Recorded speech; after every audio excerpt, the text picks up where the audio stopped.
और अपनी फिजिक्स को इम्प्रूव कर सकते हैं, चाहे आपकी क्लास 11th हो और चाहे 12th। साइड यूनिवर्स का जो मॉस है 10 की पावर 55 kg, यानी पूरे ब्रह्मांड का जो द्रव्यमान है वो 10 की पावर 55 kg। और आती हैं न्यूक्लियर फिजिक्स, नाभिकीय भौतिकी, यानी तारों में। हेलो स्टूडेंट्स, कैसे हैं आप?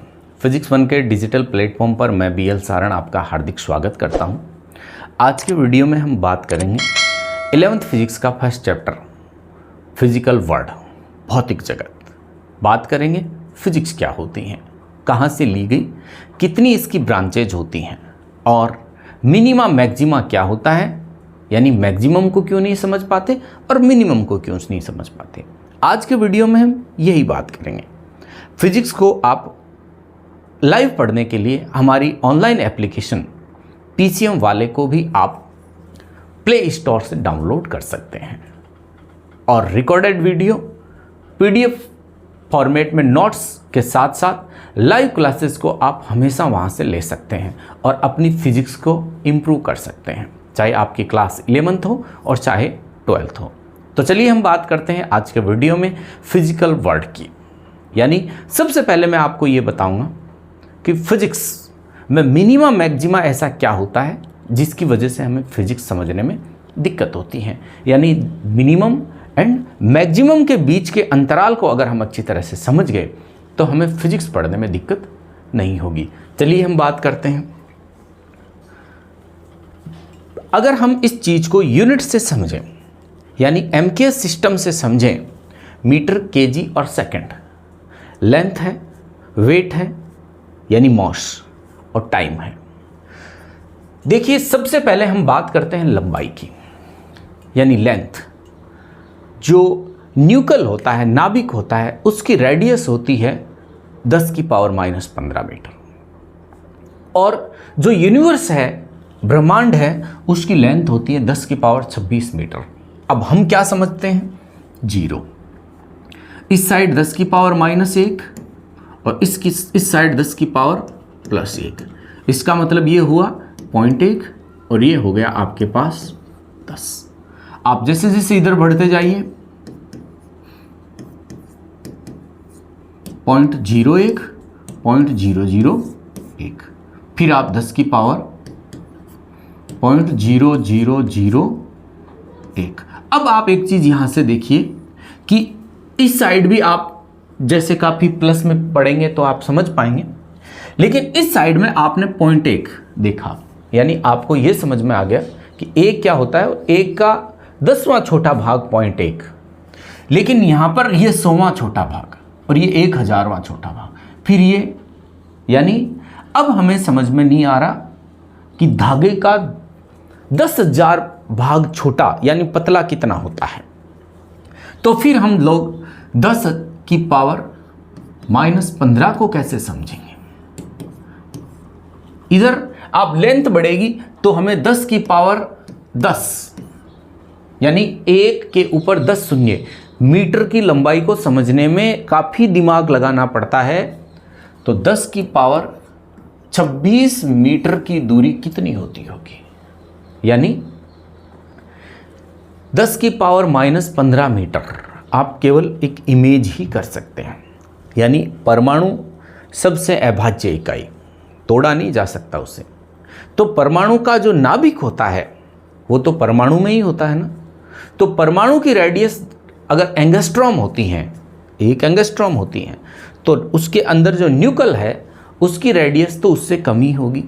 यानी 10 की पावर -15, 10 की पावर +26, इसके बीच में हमें 10 की पावर 1 या 10 की पावर -1, 10 की पावर +2 या 10 की पावर -2 तक आराम से समझ में आ जाता है।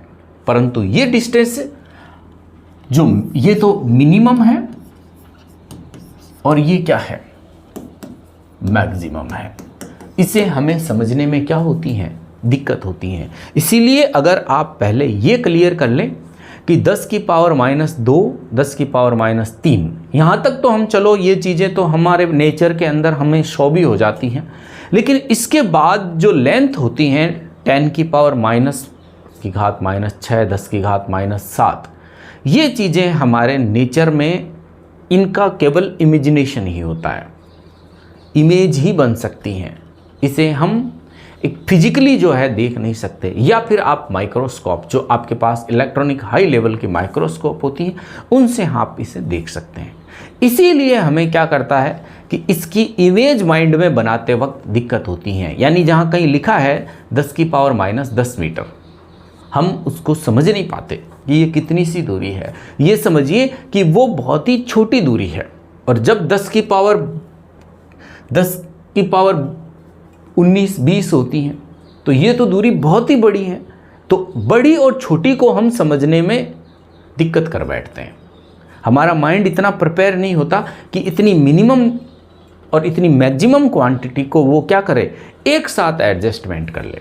और जिस बच्चे का माइंड एक साथ इन क्वांटिटीज़ को एडजस्टमेंट करता है, उसका रास्ता ही अलग होता है, उसका कैरियर ही अलग होता है। इसीलिए आप फिजिक्स में स्टार्ट से ही अपने माइंड को इस तरह से सेट करिए, ये समझिए आप कि ये लेंथ कौन सी है और ये लेंथ कौन सी है। इसी तरह से हम बात करते हैं मॉस की, द्रव्यमान।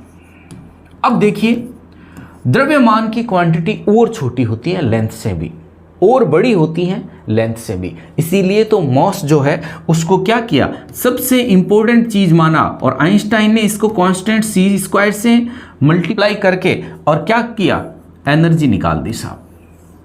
तो हम इस मॉस के बारे में बढ़िया तरह से जानते हैं। देखिए, इसी तरह से मान लीजिए कि आपके पास ये जो केजी में अगर लें और -30 kg, और इस साइड यूनिवर्स का जो मॉस है 10⁻55 kg, यानी पूरे ब्रह्मांड का जो द्रव्यमान है वो 10⁻55 kg, और जो आपके पास एक इलेक्ट्रॉन है, उस इलेक्ट्रॉन का जो द्रव्यमान है वो 10⁻⁻30 kg। अब आप इमेज बनाइए अपने माइंड में कि 10⁻⁻30 kg कितनी होती होगी। बहुत ही माइनर, मतलब हम इसके बारे में सोच ही नहीं सकते।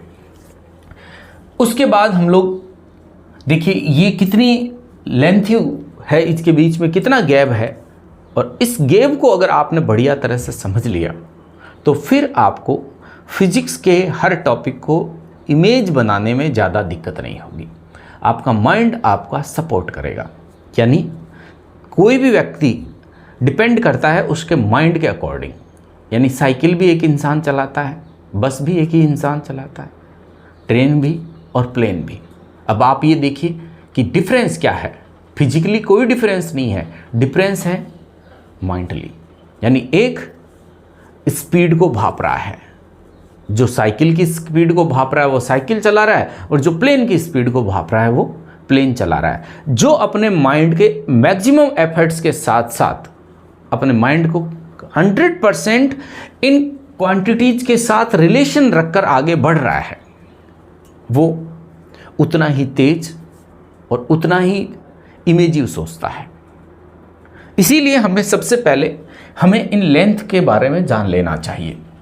फिर हम बात करते हैं टाइम की। अब आप टाइम के बारे में देखें तो टाइम गैप जो होता है, एक मान लीजिए माइनर आपके पास कोई कंपोनेंट है और उसका जो लाइफ टाइम है वो मान लीजिए 10⁻⁻⁻, किसमें, सेकंड में। और मैक्सिमम जो हमारी अर्थ है उसकी लाइफ कितनी है, उसकी है 10⁻17 सेकंड। अब ये नाम आपको इसमें और इसमें आपको दिखने में कोई ज़्यादा फर्क नहीं दिखता होगा, लेकिन इसमें कितना फ़र्क है जब आप इसके एक पर शून्य लगाएंगे इतने, और इसके एक के आगे इतने शून्य लगाकर दशमलव लगाएंगे, तब आपको ये कहानी समझ में आएगी। तो ये मिनिमा और मैक्सिमा की बात जिस स्टूडेंट से बढ़िया तरह से भाप ली, उसके दिमाग में फिजिक्स उतरना शुरू हो जाती हैं। तो अब हम थोड़ी सी बात कर लेते हैं कि फिजिक्स जो है वो क्या है, कितने ब्रांचेज में इसको डिवाइड किया हुआ है। तो चलिए हम बात करते हैं। देखिए, फिजिक्स ये ग्रीक भाषा के फ्यूसिस शब्द से लिया गया है, जिसका मतलब होता है नेचर। और आइंस्टाइन ने इसे क्या कहा था, वह शाखा जिसमें ऊर्जा E द्रव्यमान m के मध्य अनन्य क्रिया और रूपांतरण का अध्ययन किया जाता हो। यानी हमारे पास जो एनर्जी है उसको इस तरह से लिखा जाए, E इक्वल mc², द्रव्यमान, और C यहां पर क्या है, वैक्यूम वेलोसिटी ऑफ लाइट, यानी इसकी अपनी एक वैल्यू होती है मीटर पर सेकंड, यानी लाइट 1 सेकंड में इतनी दूर चली जाती है। अब ये कितनी दूरी है, आप ये जो 3 हैं इनके ऊपर 8 शून्य लगाकर फिर आप इसे मीटर में चेंज करके देख लीजिए। आइंस्टाइन एक गजब बात भी कहते थे कि आप कोई कांच जो है उसमें से कोई चीज़ फेंको और कांच टूटे नहीं। हमें ऐसा लगता है कि ऐसा पॉसिबल नहीं है, पर ऐसा पॉसिबल है। आप खुद समझिए कि कांच के अंदर से कोई चीज़ उसकी दूसरी साइड से निकलकर उसकी अगली साइड आ जाती है, फिर भी कांच नहीं टूटता।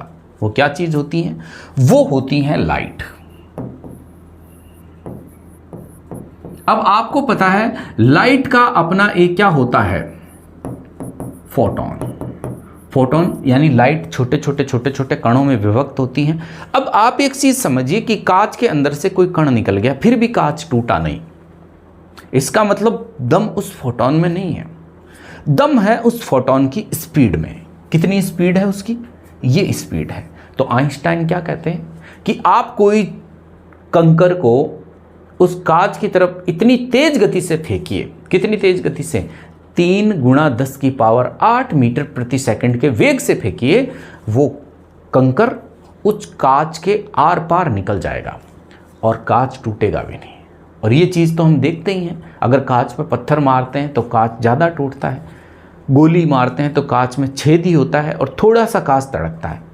इसका मतलब स्पीड तो है, स्पीड है और स्पीड तोड़ती नहीं है। तो इस स्पीड से अगर हम कंकर को या गोली को फेंकें तो कांच नहीं टूटेगा। ये कौन कहते हैं, आइंस्टाइन कहते हैं। तो हमारे इस फिजिक्स के अंदर पहले चैप्टर के अंदर फिजिक्स ग्रीक भाषा के फ्यूसिस से लिया गया और इसकी डेफिनेशन जो होती हैं वो आइंस्टाइन ने E इक्वल mc², यानी जहाँ मास है वहाँ पर एनर्जी है और जहाँ एनर्जी है वह मास होगा। यानी ये द्रव्यमान और ऊर्जा का एक अनन्य क्रिया के साथ साथ रूपांतरण वाला सब्जेक्ट है। कितनी ब्रांचेज में बटा है ये सब्जेक्ट, इसकी हम बात करते हैं। देखिए फिजिक्स को 1900 से पहले, यानी अभी आप ये चलिए 2023 चल रही हैं, 1900 से पहले जो फिजिक्स में जितनी भी डिस्कवरीज हुई उन डिस्कवरीज को क्लासिकल फिजिक्स में रखा गया। यानी इसकी ब्रांचेज हैं मैकेनिक फिजिक्स यानी यांत्रिकी, उष्मागतिकी, विद्युत चुंबकत्व और तरंग यांत्रिकी। तरंग यांत्रिकी में साउंड जो वेव्स होती हैं उसके ऊपर भी बात की गई हैं। उसके बाद 1900 के बाद की जो जितनी भी फिजिक्स है उसे अलग अलग ब्रांचेज में, यानी इसे मॉडर्न फिजिक्स कहा गया।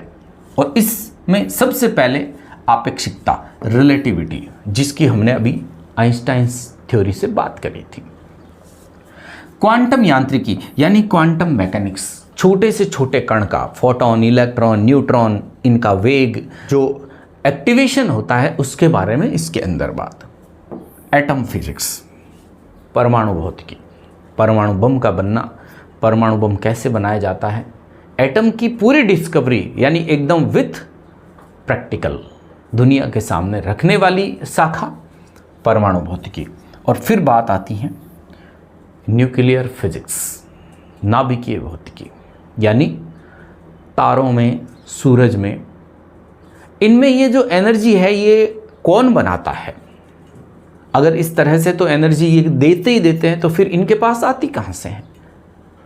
इस चीज़ को इसके अंदर एक्सप्लेन किया गया है। परमाणु कैसे टूटता है, नाभिक कैसे बनता है, नाभिकीय संलयन और नाभिकीय विखंडन में ऐसा क्या होता है कि एनर्जी कम या ज़्यादा हो जाती है। आपको मैंने मुख्य मुख्य ब्रांचेज बताई हैं, काफ़ी और भी इनकी ब्रांचेज होती हैं। जैसे जैसे हम आगे पढ़ेंगे उसके बारे में जानते जाएंगे। यानी फिजिक्स, फ्यूसिस का एक शब्द, नेचर के साथ इसका रिलेशन, मिनिमा मैक्सिमा को हम समझें और साथ में हम ये समझें कि फिजिक्स ने आइंस्टाइन किस तरह से इसको बताते हैं।